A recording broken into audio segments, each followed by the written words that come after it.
Let me be the first to welcome you all to tonight's Rebuild Roadmap webinar. Tonight we are talking interior design with our interior designer at BZ Build Co., Tracy Lehman. Having with us tonight also, that's a weird structure of a sentence, I've got our build specialist, Jonathan Gallagher and David Donahue. I myself am Matt Hartwell. I'm our head of experience, customer relation manager at BZ Build Co. And we are very excited to talk tonight about interior design and how you can make your rebuild, as personalized as possible. This is an opportunity to make sure that your house is truly your home. So without further ado, Jonathan, David, if you want to introduce yourselves. Awesome. Thank you all for joining tonight. Tracy, we're delighted to have you. I'm excited to talk about interior design. I'm Jonathan Gallagher. I'm a build specialist. A strong development background. Have been in the real estate business for over 10 years. Developed small multifamily, residential, additions, ADUs, and even worked on tenant improvement in the industrial commercial space. So a lot of experience within construction from start to finish, and excited to be a part of BZ Build Co. Thank you David. very much, Jonathan. I think that's fantastic. My name is David Donahue. I'm also a build specialist with the company. Jonathan and I are both out there really meeting with some people, the fire survivors, and trying to provide some information and that can help people with this rebuild process. One of those things is what I'm so excited we're going to be talking about tonight, are just all of the multitude of decisions that you have to make when you're doing a brand new home. And that basically involves a lot of choices with your interior finishes, your cabinets, your countertops, your flooring, everything that you can kind of think of that's going on to the inside. And Tracy Lehman, who is best of Burbank for multiple years, is a tremendous talent. We are so excited that she is here with us tonight. And I want to kind of say thank you, Tracy, for being here. If you want to share a little bit before we get started, or it's whatever you like. That's a So really nice welcome. Hi everyone, I'm Tracy Lehman. I am the lead interior designer with BZ Build Co. I have to say, for me, design is never just about how things look. It is how it feels, making each home unique to the family that lives there. I have a extensive background in both construction and interior design. I feel passionately about it. I love it. I love working with each family. And tonight, I think we're gonna work through and discuss the core strategies to help you build your home, to make it your own. We're going to talk about budgeting, material choices, future proofing, and we're gonna, by the end of it, we're gonna make you feel more confident about the process. Well, thank you very much for that, Tracy. And Matt, would you like to launch the slides and let's just jump right into this thing because we got some fun stuff to cover. I would. I just want to make sure all of our guests can see and hear us. If someone can just throw into the webinar chat a thumbs up or anything like that, I just want to make sure everyone can hear us. And how are they going to submit questions? And will we have time for some live Q&A? We will. At the end, we are going to have time for a Q&A. Excellent. Eliza says that we are audible and visible. So sorry that you all have to hear me, but fortunately you all get to hear Tracy. So here we go.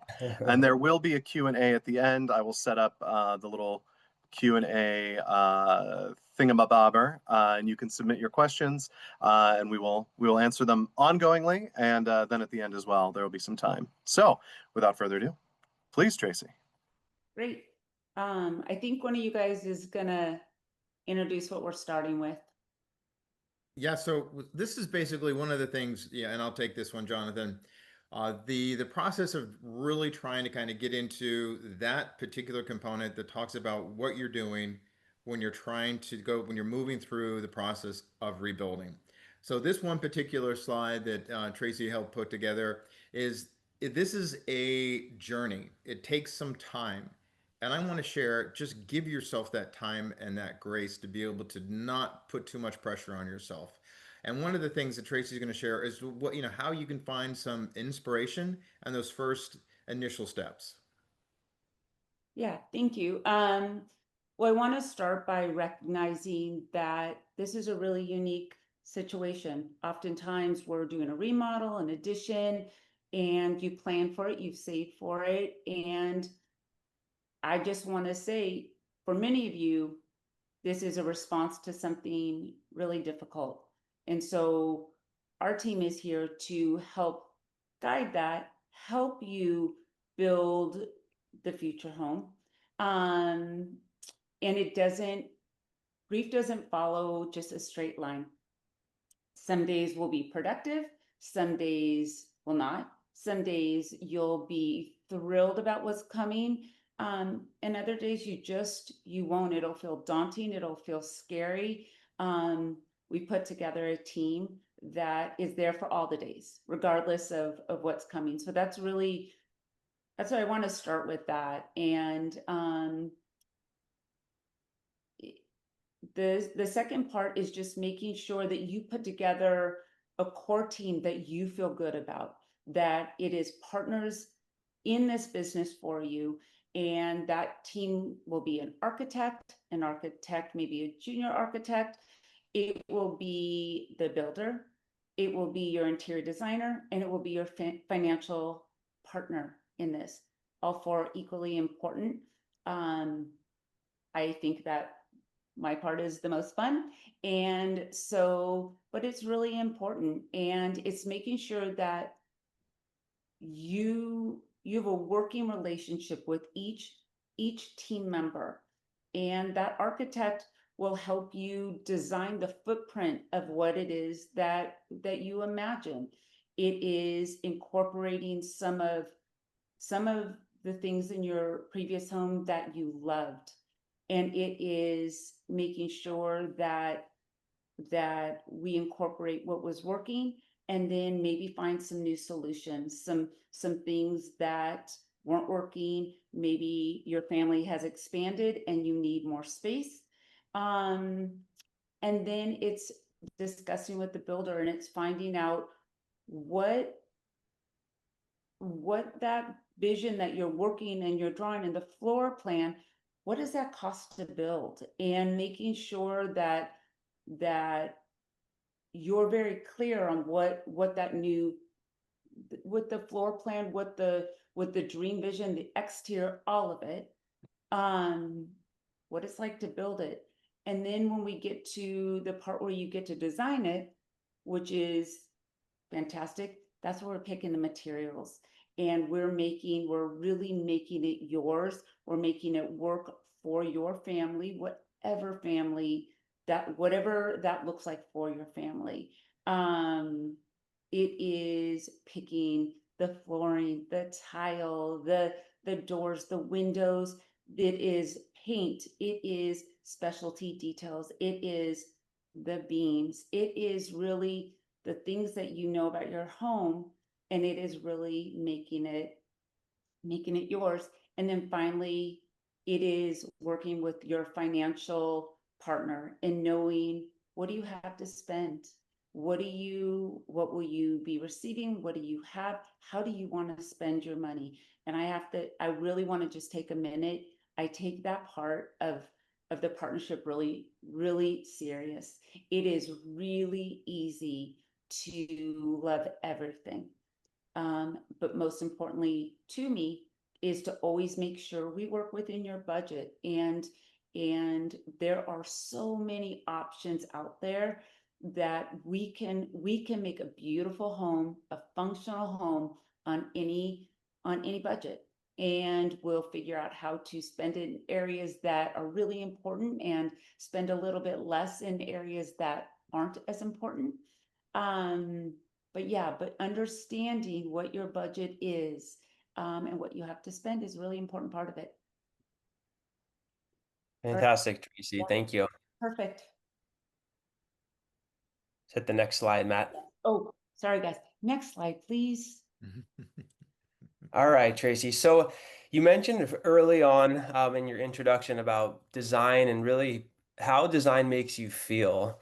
You're going to make plenty of selections when building out your house, ADU, etc. But tell us a little bit about long-term planning, the necessity, and also prioritizing design choices that fit your lifestyle when you're designing your floor plan. different layout decisions that could be impactful. And then lastly is your must have versus your nice to have list. Really important, really important. So first, turn your needs into a long-term plan. So this is where you really consider, is this my forever home? Is it a home that's going to support aging parents, young children? Is it an income property? Is it a home where we want to do both? It's our primary residence, but we want the opportunity to make some income. Um, it's really figuring out what it is that your property means to your family. Is it a house that you think, oh, I think we want to be here 5 or 10 years, and then maybe we want a different house, an out-of-state home. Um, Maybe it's a home that you say, no, this is our forever home. This is the home I want to pass on to children. Um, those are all really important things to know when you're getting started with your architect. What what is the purpose of this home for your family? And then we build accordingly.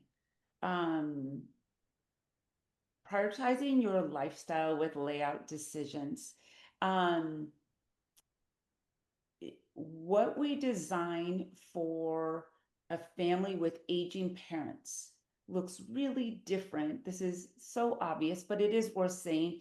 It looks really different than one if we are parents that are going to start building our family. Maybe it's a single woman that this is her home. Then we're looking at what it is that she wants. And we just met with somebody that it's the decisions are for that one person. So there's all different things that we are considering when we're looking at what we're building for you. What does it look like? What does your future look like?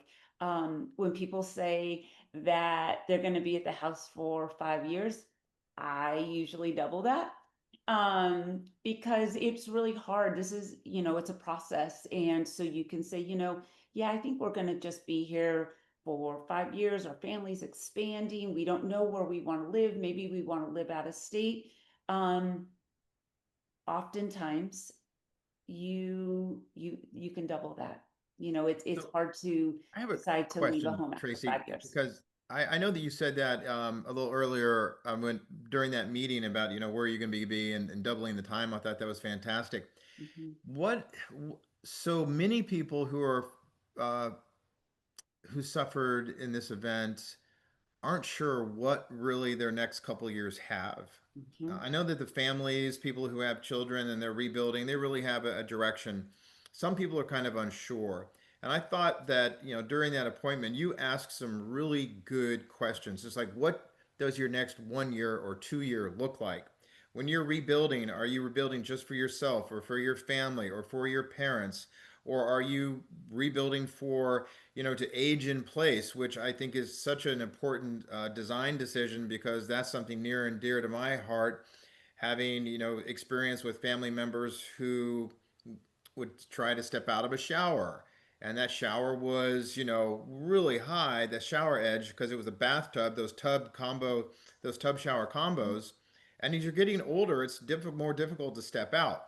And they put their hand on a towel bar, and that towel bar is not secured and blocked, which is a term we'll talk about later, so that they can have a grab bar, towel bar that put their weight on it, and to be able Yep. to add some support. And those are the things that Tracy is talking about. What Jonathan and I really will emphasize when you're doing this design, based on what your directions are. So aging in place, children, single person, all those are just the first initial steps, and just asking yourself, where do I see myself initially? So I just wanted to kind of give some emphasis to what you said, Tracy, because that's 100%.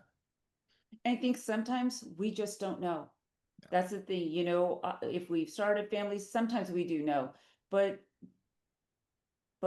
again, I want to go back to this isn't a planned rebuild, is it? So we don't always have all the answers. And so I think what we do is we try and work together to figure out what information we know at that time. And I don't think we overbuild. I think we're relatively sensible with your money. I take, again, going back to your budget, I take that really seriously. But we work through that and we have conversations before, again, we're talking about all the beautiful things, all the pretty materials. We want to understand you. We want to understand where you've been, where you think you're going, what you're unsure of.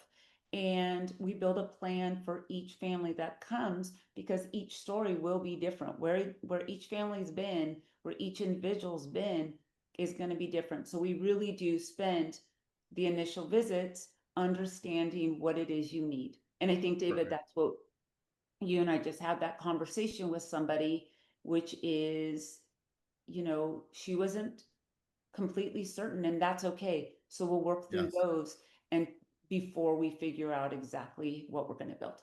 Perfect. Thank you for that. All Yeah. right. Are we okay to go to the next slide? Well, let's just go to our must-haves and our Yes. nice-to-haves. Um, again, it's easy to say, I must have everything. But you don't. Because must-haves are oftentimes really expensive. They're impractical. They're not necessary. And so we're going to work together to figure out you individually what are your must-haves. Are you a culinary whiz? Then let's really make sure that we spend time in building out your kitchen, your guest room, your maybe you have a formal living room and that's just there just to have because you always had it and it's not where your family actually spends time. It may be a formal dining room. There's just things that you don't care as deeply about. So in our conversations before we get started in this material selections, we talk about what's important to your family. What must you have? Do you want to take advantage of maybe we're going to build some outdoor living? Well, let's make sure that works well with that, the room that you're walking out of onto said outside living, and we really make your home feel bigger than it is, and where we do bring the inside outside. So I really think about all of those things when we're just initially getting started. And then some things really just practically are just nice to haves. They are things that, yeah, if I could have it, or I just don't care as deeply. And then when we start working with your budget, we just figure out, I think in my personal approach to it is I think every room should have something that you love, but it doesn't need to only have things that you love. But I really take that seriously where you walk into every room and you're like, I love that tile or that plumbing or that light fixture is everything. But it's okay if not everything is at that level. I'm just gonna throw it out there that a must-have for me is a pot filler. I love the pot filler. Great. I And like you don't have to carry the pot across from the sink to the stove, if you're making some tea or you're making pasta. So for me, that's a must-have. absolutely. My I big think my must concern have. is that you're boiling an entire pot of water to make tea. Yeah, exactly. My must have is windows. Like I love and I just built a house and so I have worked on a lot of homes, but I did build my home recently and the things I cared the most about were windows and doors. Because those aren't things you're ever going to change, right? You really, those are the foundational things, which we'll talk about on another slide. But again, you can see Jonathan and I are have completely different approaches. And if we ask, Matthew and David, they'd have something else, and that really reflects what every family is going to come in. And so, yeah. All right, guys, next slide. All right, personalizing your rebuild. This is the one thing that I think is a great slide, choosing floor plans. And that's what Tracy's been touching on. Reflects on how you're going to live. If you are a family that has a child or multiple children, or if you have a family member that's living with you under that same roof, or if you're going to even be considering an accessory dwelling unit, I think those are important. So this is something that I feel very strongly with, because when I was in elementary school, we lost our house when we were living in Arkansas. And one of the things, and I have to say, and I didn't say it earlier, is that Tracy Lehman helped my wife and I when we did our ADU, and we were faced with all those decisions to make. So we began a long-term relationship with her, and she recently redid a room in our house. And the question that she was very thoughtful about was, what were important things for you? And I said, one of those was a melted piece of glass that came from that fire where we lost our house. And she was able to incorporate it on this ledge in a very respectful way, that when I look at that, I think of, and I don't look at it as a tragic event, even though it was horribly tragic, but I look at it as a memory to my past and something that happened.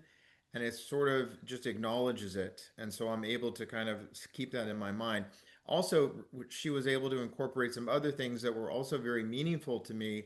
And I think that that's what and I want to ask you, Tracy, when it talks about it, that reflects how you live and what you might have that's sentimental. And it doesn't have to be an object, it just be some sort of color palettes or themes.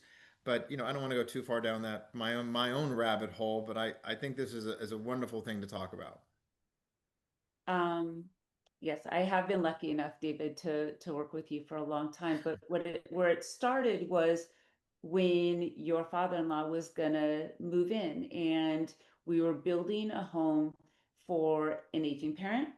Um, the coolest aging parent ever, but it was we were creating a new home for someone who had been independent for a really long time, and so we did make some choices for him. Again, a damless shower to be able to just walk easily in, we I don't think that we put the grab bars in there, but I think we created it where we could at a future Yeah, date it when is he was ready blocked. for him. It is So blocked. there are things that, we made sure were ready for him for where he was. Um, that's really different than when I ended up helping you and your wife. There's different things that we considered. It is, I say this about us. We have a lovely dining room table. Our family ends up eating together, but at a coffee table. Every family, and I guess that's the thing, if you take nothing away, every family has a Right. unique story, unique circumstances, a unique budget to work with, unique needs. And I pride myself a lot on really understanding each family's needs. And then again, going back to it, then we pick the pretty stuff. But we got to understand what it is that makes that family that family. 100% agree. Um, I'm gonna go back. I've lost maybe slides. I don't know if it's possible to go back to that. Yes, give me one moment. I No apologize. worries.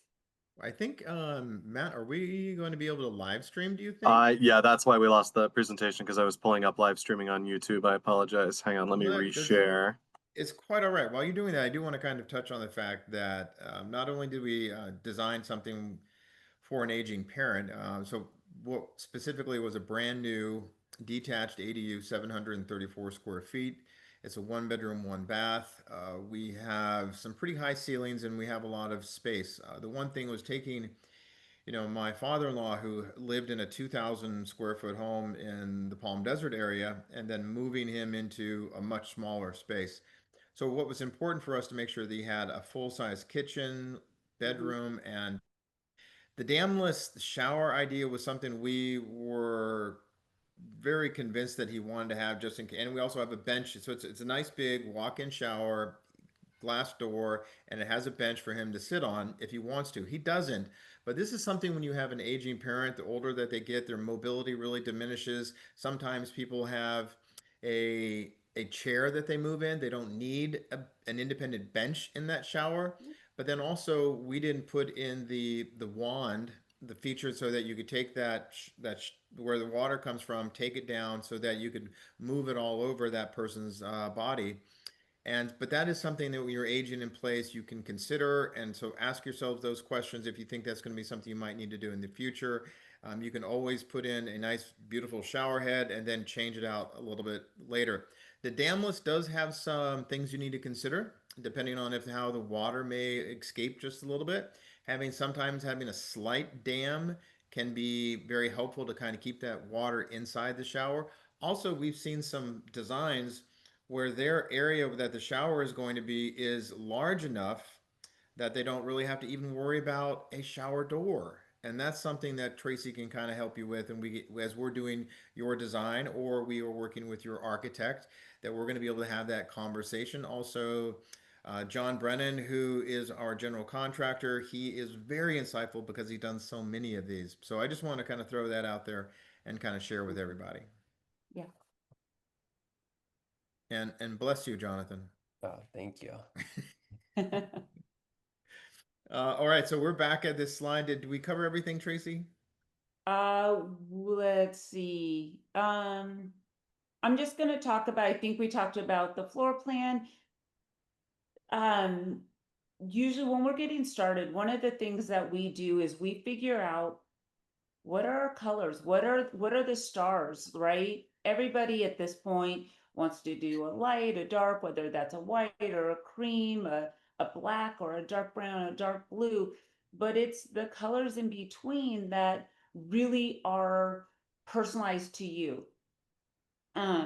So are you a yellow person? Are you orange? Like, what are the colors that speak to you? And we pick probably about 5 of those colors, and then in varying ways, we incorporate them back. So I had a family, we did their house probably about 5 years ago. We did our palette, but the star was based on a stove that we found, a really vintagey looking stove that was in a, I don't even know the color. It was a little blue, a little teal, a little green.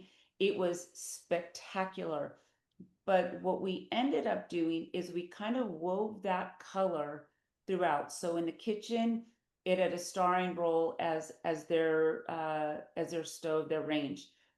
In another area, we just happened to find some blown glass wall sconces. That was it. Is really subtle. We put that in another space. We took a similar tile in their laundry room, and it didn't have prime location, but we were able to weave that color. And so I help you with that, where it is we talk about it. What are your colors? What makes you happy? What are the colors that you don't love, right? There is not a right or a wrong. It's just, again, the things that make you happy, that make you productive, that make you feel comfortable in your own space. And so we spend some time talking about that, and then we figure out how to we find materials and we make decisions, paint colors. We work with, some artwork, some things that mean something to you. And so, yeah, we try and figure out. And if you are someone that likes bright and bold, then we do that. If you like all the colors, then we figure out a way to do that as well. Going to the last part. In most instances, we're working with sentimental items. In this particular time, we may not have a lot of the sentimental items. We may be able to salvage a few. There's some companies that are really working in Altadena, and there's a company that's collecting tile, and so there's a lot of those companies that are trying to do this. But you may be somebody that there isn't anything that was in your home to salvage.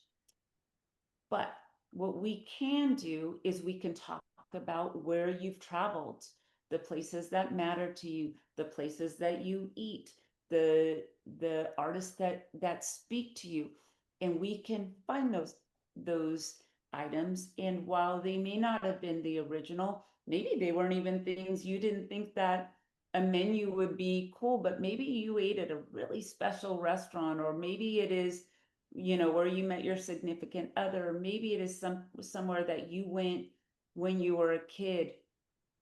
I help you. We figure out how to reclaim your home, make it feel like your home, maybe incorporate things you never thought about incorporating, but we get really clever about how to personalize it. Not again just through materials, but what do we collect? What are some things that we can help you source to give new meaning to things that you had? So we will spend a lot of time working on that. I think that's an enormously important part of this, is how to reclaim memories, recreate them, and I have really great ideas to help do that. All right, guys, next slide. All right, great. Okay, material choices. This is something that I'm very passionate about, especially coming from an investment background. But I want Tracy to speak to making selections based off of durable material choices, flooring, countertops, exteriors, and also emphasizing the long-term utility of these materials, and speaking specifically about like deferred maintenance. So certain materials within your house may require a little bit more upkeep, whether if it's chrome versus a brushed nickel or so, just in terms of making sure that it looks nice and cleanliness and so forth, and ultimately durability of certain materials, where you decide to put them, if they're getting touched frequently, if you're going to be wearing shoes on them or not, So Tracy, I'd love for you to kind of speak to those avenues. Great. So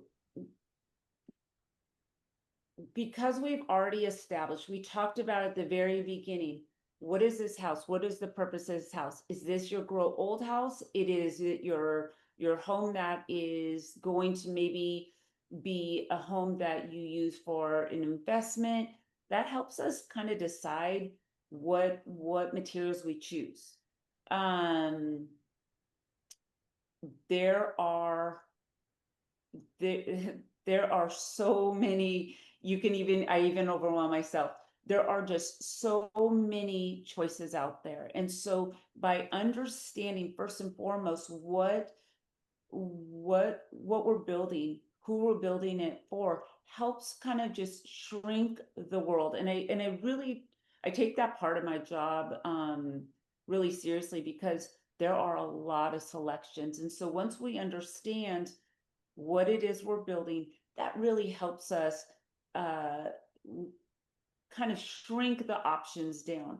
With that, there are just some materials that are made better than others. And it doesn't mean that we only do the best. We just understand maybe there is a world where putting in a laminate floor is better than putting in an engineered hardwood floor, or an all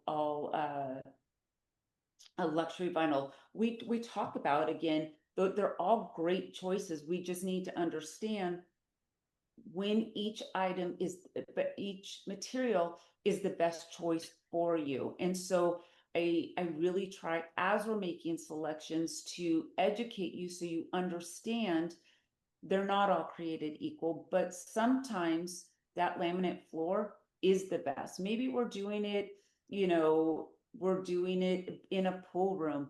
It's just really understanding what is the best for this space. We also talk about what is the longevity of it, and why we're choosing why we're choosing a thicker floor, why we're investing in maybe some better materials, how we can make decisions that we still love 5 years, 10 years, 20 years down the line. That's really important. Even if that home isn't going to be your home, maybe it is where you're saying, no, we're going to we're going to be relocating. Great, let's look after that future homeowner. Um, and so we really talk about it. We talk about the difference in your surfaces in your kitchen, in your bathroom. So, you know, we all look at the same inspiration pictures. And 9 times out of 10, I fall in love with something and I look at the material and it's so perfect and it's marble. Well, it's really important to know that marble wants to be the memory of every dinner that you've ever had, right? So it wants to keep that wine glass ring right on it and not ever come out. It wants to hold the acidity. It wants to hold spaghetti sauce. For some people, they're like, great. I want it to show all the meals we've ever had. Um, in the bathrooms, all the times we colored our hair or we dropped makeup. Marbles really it wants to be a memory keeper for you, and that's not for every family. So my job is to really educate you. When do we use quartz? Why do we use quartz? It's forgiving, it is great with kids, but it may not be as natural looking as marble. So we talk about what the options are. um we talk about, you know, especially again with this population, this clientele, really understanding what is the most fire resistant materials that we can use. um the building side of things, they really will make sure that I understand it, the build specialists know it, sort of everybody on this team, the architect that is going to be helping you create your home. First and foremost, they will know. We will all be making sure that how we build these homes keeps you safe in all the different ways. But that's an important part of this. um Sometimes, you know, this is a funny thing to say, sometimes less expensive is just better. And sometimes, you know, you want to spend money. It is my job to say, hey, this is where, and it could be something like, let's say, smooth stucco. You know, it's beautiful. It's really, it's not as inexpensive as other textures, but we're building a Spanish home, right? That might be an area where you're like, I want to get it right, I want it as authentic as possible. And so we look at that. That's a really important decision point. So my job is in kind of everybody along the way, but as we're making selections, we really understand why we're making choices. I always say I want to make sure that along the way, not only did I pick things, that is, I'm not that designer, that this is not my dream home, it's your dream home. I want you to feel like we were partners in this, and that you understood when I'm not there why we chose something, you know, what, how to maintain it is really important, why we chose it. What are materials that we can choose that are easy to replace? Maybe we pick something and we're like, ah, man, that wasn't a great decision. I help you make decisions and understand these are areas it's easier to change. You know, when people, I try and get tile in a shower right, it is not as easy as pulling off shower. It's more complicated than that. It's more pricey than that. And so I really try and make sure as we're moving through our decisions, you understand the areas where we want to take some risks and maybe follow trends, and other areas where we want to get it right because we really want to choose something that supports our future self. That it is, you know, we want to get those floors right, because moving out of your home to replace floors is not a good time. And so we really do want to make sure that we're making smart decisions as partners in it, um, as we move forward. Yeah. If I could add something, because I was listening to you share that about different types of material choices. Recently, we sat down with somebody, Jonathan and I did, and they had hardwood floors throughout their home, and it was not a small home. And they said that this is something that's very important to them. So replacing or putting back in, you know, solid, not engineered hardwood, but a complete, you know, 3/4 inch or thicker oak plank or some type of a hardwood is going to be significantly more expensive than a luxury vinyl plank. Mhm. And if your rebuild estimate is something that, as we try to look at, and we will look at to try to figure out where you want to spend your dollars, you may say, well, I really love my hardwood floors, but like Tracy said, I really want a lot more windows. So Mhm. our job is going to try to be able to balance, your budget based on the things that are important to you. And that takes a little bit of time, like Tracy's sharing. And I think it's really good to be mindful because some designers may take you down this road that you're like, hey, I've spent all of my money, I've spent so much doing what you think I should do, as opposed to really being a conscientious partner with that fire survivor during that rebuild process. So I think those are all really good points, Tracy. Thank you. It's in it in sometimes we fall in love with things that don't always make sense, right? Maybe it would make sense to get, an engineered flooring, but you loved your flooring from your house. You had 100-year-old home, and it had those original floors. Um, and there is nothing like it. And you're just like, you know what? That's exactly what I want. Great. We figure out, we'll look at, what that budget is, and maybe that what we choose, and it could be any number of areas, but you fall in love with something. It goes back to me saying, I want you in every room to have something that you just love. And so if it is those original floors, and that is going to take up a bulk of budget that, that you don't have enough to spend everything, then we talk about, like, what do you not care about as much? Maybe it's plumbing, and that's just a area that we just save some money, and we get you those floors. Um, Again, everybody will have a different care. Everybody will have a different care. And this is my job, is to understand what it is that you care about. So, Awesome. I wanted to add to one more thing. There's been a lot of advancement in especially the exterior materials for fire resistant. Something that David and I saw a few weeks ago was an exterior wood finish, um, almost like a hardy board, but it looked like an exposed wood, yep, and it was fire retardant. And so I think we're going to be seeing a lot of material choices that are built to resist fire that are still going to have a very pretty aesthetic. absolutely. Absolutely. All right. I think we could go to Excellent. the next slide, guys. Well, I think aging in place is, if I can, this is probably one of the ones that's most dear to my heart. If you have an aging parent, or you yourself are at a point in your life where you're like, hey, this is going to be my forever home, there are some really important things to kind of keep in mind. Zero step, and they may not be something that you had. Very likely, they are not what you had in your home.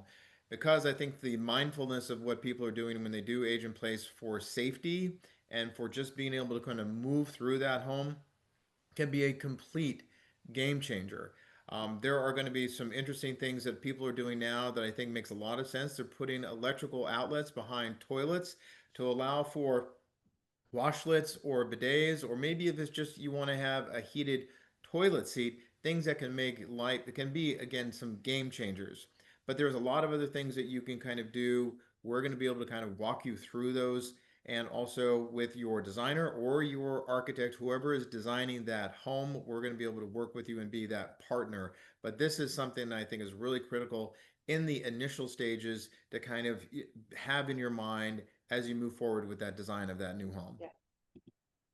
Absolutely. I know that some of this we talked about in a previous slide, but again, it is thinking about the future, and it can be in our house. I have a little bit wider hallways. I just was like, this is our forever home, and I don't know what I'm going to need, but we just have hallways that I think we put another 6 inches. It doesn't seem like very much, but again, um, if I'm going to age in this home, I don't always know what to expect. I don't know what it's going to look like. Some of the things, David, I think you talked about it, is making sure that we have structurally created when we're building a shower, that we have framed it in a way that there is support when and if grab bars are needed. You know, there are just things that we just can't anticipate, but when we're building, we can make sure, hey, it's there if it should be needed. Um, and sometimes we already know, we know the future when we're building this. It is things that, like, this is something that is an issue with our family. We talk about that. We talk about, there's families that I've worked on a home where they needed a whole lift system, because the wife was unable to go up and down stairs. And so we built accordingly. There again, going back, it's just, there are certain things, we are all aging. So there are certain things that we just sort of do now. But there are things that are really personal to each family, and we figure out what they need. So really, that's a big one. It is, and it is the less, not so much the aging, but are we electric car people? Do we need a charging station? Do we need two charging stations? How easy is it to get to the garage? Do we need to bring it closer? What is it that is individual needs to that family, with the increase in the electric vehicles. That's a really big one that we do. The putting, like you said, David, putting an electrical outlet near toilets. We almost now, we do those whether the person anticipates wanting it or not. They're just getting popular, and so we put it there because you can either not use it, or you can just know, hey, that was already done. And again, we're just building a home that adapts with your family, whatever that looks like, young kids, older parents, and everything in between. I think that's a really important conversation. Excellent. Yeah, thank you, Tracy. Accessibility for sure is definitely a key Big concern one. with aging in place. And also, I know we've talked about it before, is like the low voltage is making sure, even for security, is making sure you have, if you wanted the Ring doorbell, if you wanted speaker system or security cameras or outdoor access for, like a PIN code entry, and just making sure you're thinking ahead for those types of, access points. Even if there are things, so the electric vehicle, a lot of these things, you may not even know. And we talked about that, when we first started, you may not know what you need or want, but there's certain things we can talk about that are easy enough to incorporate, that we just say, let's put this here in case you might want it.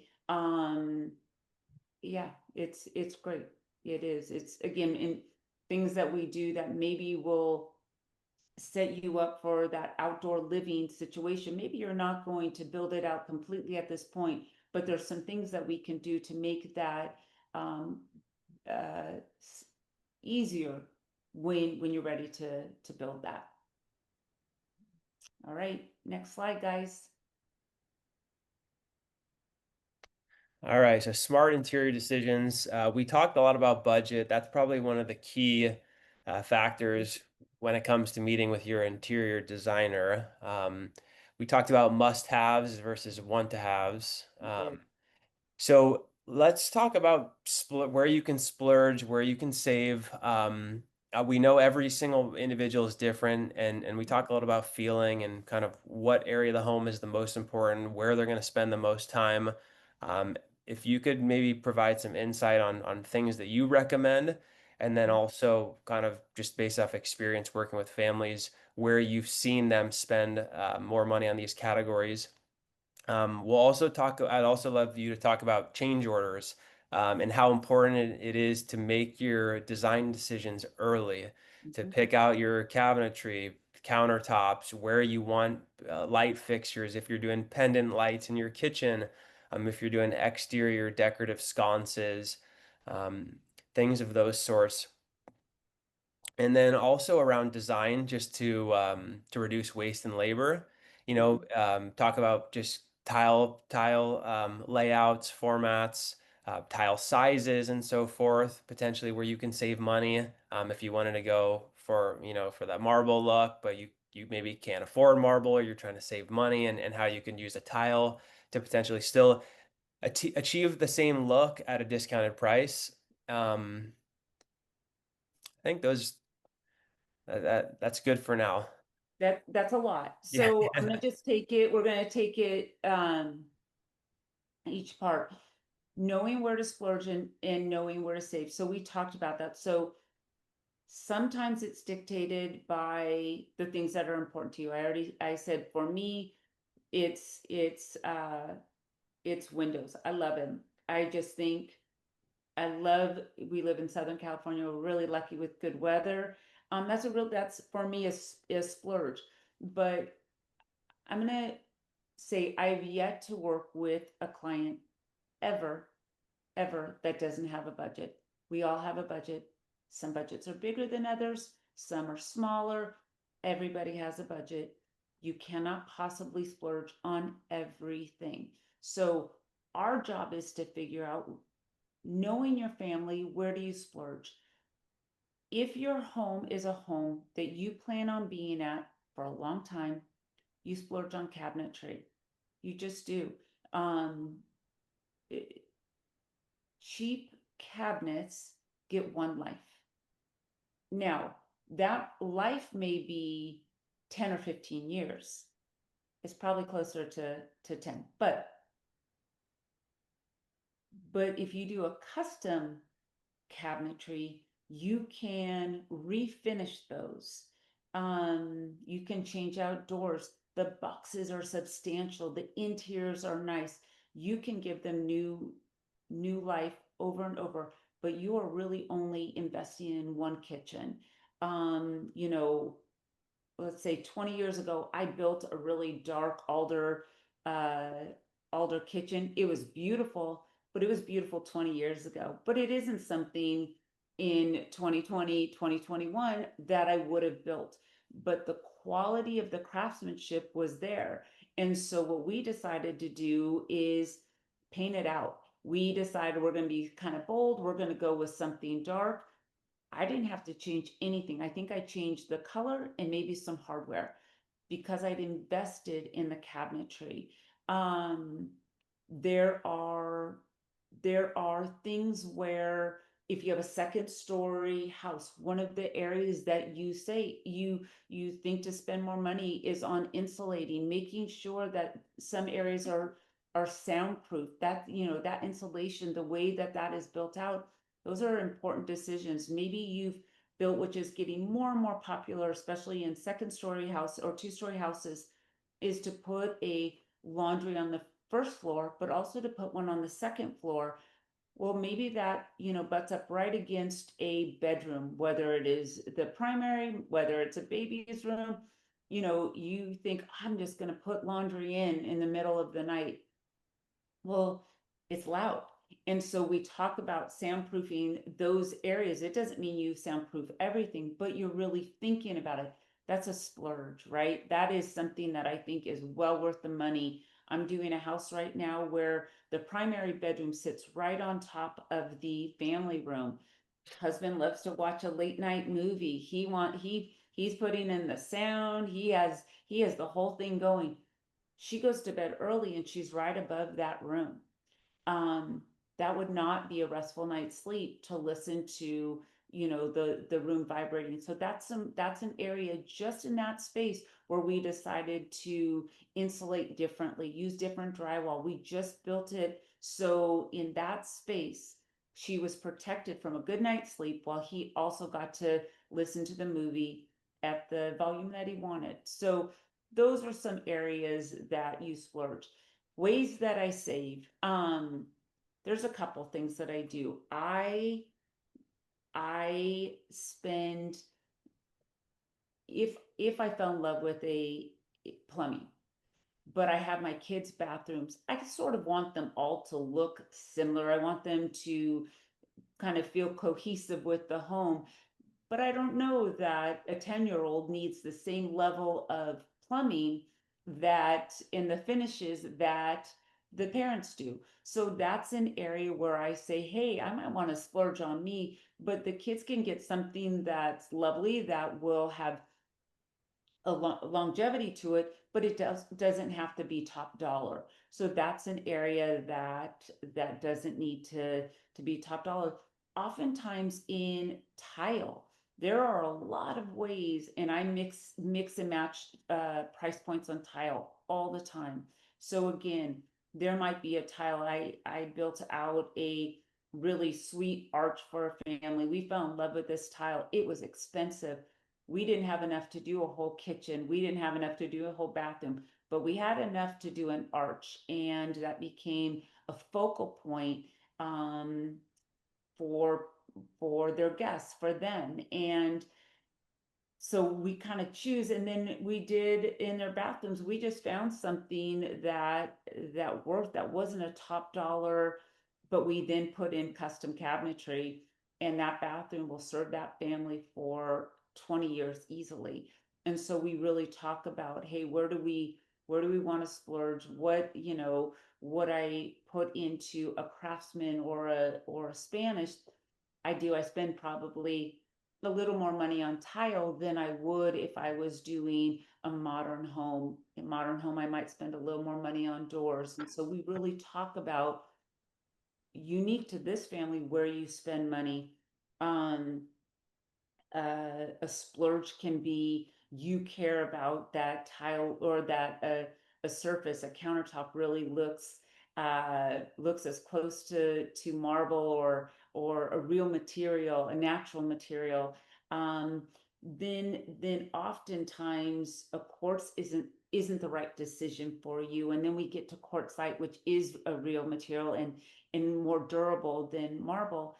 And so we talk about, they are not priced equally, but we talk about, is that an area that's a splurge for you? And again, it is all about educating you in the decisions you're making, that we're making together, but ultimately, this is what you're making. Um, the change orders and making decisions early. Um, we try and be really very organized in making your decisions, because a way that is not fun spending money is in change orders. Paying extra to have your subcontractor, your contractor have to change something because we weren't clear about the design in the first place. It's a really crummy way to spend money. And so a change order is saying, yes, I want this tile, and we had a great design. We bought the material, and then you're like, yeah, no, I don't want that. Well, there's a change order that the contractor will give you, which is, hey, this is what it's going to cost to get the new material. Here's what it's going to, maybe we went so far as we installed it, and you don't like it, or it wasn't what you thought, or you changed your mind because you were looking through a magazine. You're like, what I really want is that. It could be that Jonathan didn't realize early on that he wanted a pot filler, and then we have to go back in and we get him that pot filler. Nothing is impossible, but the better we are and the more proficient we are with making our design decisions and knowing, yes, that's what we want, and the more organized we are in our vision, then the fewer change orders that you get. And again, change orders equal money, and I would rather get it right so you get more upfront, rather than that spending in any penalties or changes and redoing work. um, Design around material sizes to reduce waste and labor. Um, the first and foremost is, if we're really clear on what our design is, we're going to avoid waste. Even if it's a big space, we just want to be clear. Maybe it is a bathroom. I did a bathroom, and we had 7 different tiles. We were trying to create a really retro 50s bathroom, and there was a lot of detail to it. but we were real clear with what we needed, because the last thing we wanted to do with all those tiles is to have extra. There are ways to do where we use a larger scale tile. I am more committed to getting you the right tile and ordering it properly and being really clear. There are detail tiles that maybe cost more and that we don't need to incorporate, but those are all things that we talk about. Um, so we're not wasting it, that we are not unnecessarily adding an element that didn't need to be, and spending money maybe where it wasn't required. Absolutely. I think that's very valuable advice is talking with, your interior designer, your significant other, and getting everyone on the same page before you start placing those initial orders. Because yeah, the more you can avoid change orders going forward, the better off, not just in terms of financial costs, but in terms of time costs. You're doing change orders, you're pushing back finishing your project, getting into your home as Yeah. quickly as you want to. Yep, absolutely. Something just a little different than this, but something probably I should have said earlier on, which is, it, with the exception of the single person that we're building a home for, it is either going to be roommates that live together, a couple that lives together, a family of 3, a family of 8 parents. Everybody is part of rebuilding that. Everybody gets to have an opinion. I am savvy enough not to let kids think they get to make all the decisions, but I think it's really important for them to have some ownership over what's being built. And maybe that is, let's just say this is your bedroom, or this is your little study area, and making them feel like they got some say of what was important. We're building houses for entire families sometimes. I think that's really, really important. And we navigate making sure it's age appropriate power. But I really think it's important. I think it's important that when we're working with couples, that if I'm stereotypical, the husband doesn't just say, just whatever she says is okay. No, it's really important. It's really important that everybody feels comfortable in their own home, and everybody feels like they were part of this process. I take that really seriously. I think everybody's voice matters. And yeah, everybody gets a piece that they just absolutely love. All Thank right, you. I think we can go to the next slide, guys. And so flexibilities, allowances, I think that those are really important. I think this is probably one of our last slides. I know that we're getting close to a little bit over 60 minutes. There are maybe a couple others, and I do want to give Tracy some time to talk about the design center that we have at BZ Build Co. that she has been leading this brand new, from scratch, completely phenomenal space that I think everybody's going to take advantage of. So looking at that and kind of incorporating allowances, because Tracy, you've actually started to bring in the idea that if with a BZ Build Co. bid, there are going to be certain sort of design configurations that you have curated that a person is going to be able to choose from that are already included in their bid. There's going to be the options, because some people want them to kind of go a little bit above, and there's going to be an opportunity to go a little bit below with a few sort of minor alterations. So if you could talk about this one, and then we're going to hopefully leave it after this for some Q&A from people, if that's okay.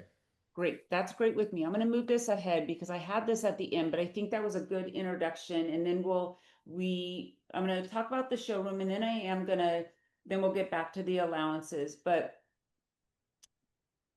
I was given the lovely opportunity to build a showroom. I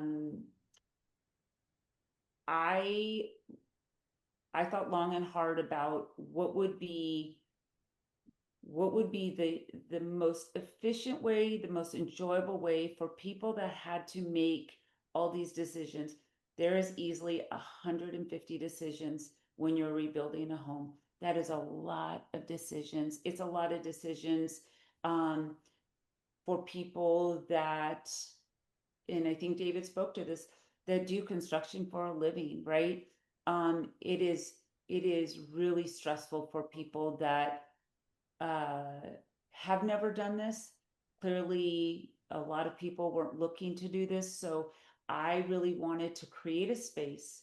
We have over 1,000 square feet, almost 1,500, and I wanted a space where rather than sending you all over town looking for, oh, I go here for tile, I go here for plumbing, what do I go, where do, we created a showroom in our space, and it is everything from tile, and it's expansive. It isn't, you know, 4 tiles. It is really making sure that it is products, everything from tile to the surfaces to lighting to paint colors to doors to flooring. I don't know if I said lighting, but lighting again, if not, if so. There are 2 full-scale kitchens, you know, at different price points. I wanted people to say, I could really have a fantastic kitchen, um and this is a more affordable price point. But then I also put a more luxury option in there. I built a vignette to showcase just a really lovely, well put together bathroom space. And so what my hope is that the person that wants to be able to come into the showroom and make 100% of their choices, everything is there. We are able to do that. We are, we have enough of an assortment of everything that you need, that you could make every single decision in there with our guidance. Um, but there's going to be people that have their favorite store that they love, or you know, they have a family member that owns a shop or lighting. That's great. Then you come in and we help you make as many of the decisions that you need. And then we work with you to help give you the timelines to say, hey, that lighting or that tile that you're going to source elsewhere, no problem. Uh, let's just make sure that we get it to the job site. We help you understand this is what needs to be ordered. Um, we have a lot of vendor support, an immense amount of vendor support. And what we tried to do is really curate the options to help make it easier when you come in. It is not, I mean, it's a lovely space. It really is. But it is a place for you to come and just talk about feeling overwhelmed by the process. Maybe it's a day that you stop in and it isn't to talk about tile, but you're just overwhelmed and you just have hit just kind of your just the point where you just cannot make another decision. And so we talk about, hey, how do we get you on track? What's feeling overwhelming? Okay, we're going to make this in bite size, you know, pieces. What do we need to decide this week, and what can we put off till next week? But it really is a place that is easy to be at, it's lovely to be at, it's comfortable to be at. There are people there that are there to help you with decision making, and both in just the practical, but also, you know, this is an opportunity to have people that really have experience in making lovely spaces help guide you with the And I decisions want you to jump make. in and reiterate just what you said, Tracy, to bring an exclamation point to that, is that during the rebuild process and while you're making all of these Mhm. decisions, it will be overwhelming. There It will is be, no escaping that fact. for And sure. I think that the invitation and the space that you just made it with the space that you're building out is really critical. Where you can come and just start and make, like you said, just a few. You don't need to make them all. Go at your pace, and if it does take a little bit longer than what you may have wanted, that is okay. This is, as Tracy said in the beginning, this is a marathon. It is a long process, and I think it's important to keep that in mind. Do not put too much pressure on yourself. Make sure that you are patient. And I think that that's the one thing that I and my wife, Victoria, have really appreciated working with you for multiple years is your patience and your compassion and the way that you care for the process that people are going through. I Very much attest so. to that. So anyway, Thanks, thank you for guys. that. I know we're going to be able to wrap up so we can see if anybody has any questions. Super. Absolutely. If anyone wants to throw any questions in the Q&A section, should be available on the bottom, or if you click the raise hand button, I can allow you to talk and you can ask your question directly. Yeah, and if there's and as people are looking to see if they have any questions that they want to submit, this is going to be recorded. We're going to have it on our YouTube channel. Matt's going to talk about that a little bit, and we are always available. Yes. For now, may change in the future, but if you go to the BZ Build Co website, you can call the phone number and you're going to get who? Me! That's right. Matt Harwell will answer the phone. Yes, I And will. we are all easily available. Matt has all of our phone numbers and we're happy to hand them out to have the conversation. And I think this is going to be something that's going to be amazing for people to do. So it is, well, we're excited. Tracy, this has been a spectacular event and presentation. I think it's interesting. Matt, do we have a question? I am looking. I don't. Uh-oh, hang on. Sorry, the slideshow took over my screen. I couldn't see anyone. I don't see I see any. something from Alvin. Says Yeah. Jonathan. He's talking to how are you Oh, doing? in the chat. There we go. Yep. Like the podcast. So, Yeah. and I think they'll talk tomorrow. So anyway, thank you for that, Alvin. I really appreciate it. Tracy, this has been spectacular. Good. Again, my wife and I love you dearly. Thank you. We appreciate everything that you have done. We're so excited for the showroom and you being able to offer that comfort and compassion to the fire survivors in Altadena. So this is going to be great. Anything closing words, Jonathan, before Matt takes us out? No, no, that was fantastic, Tracy. Thank you for dropping some wisdom on design. Alvin, I will reach out to you tomorrow. Alvin's looking at a couple different opportunities for lots to build brand new construction that it require a lot of logistics and planning. Um, so we'll dive into that tomorrow. But Matt, wrap it up. Thank you so much for everyone for joining.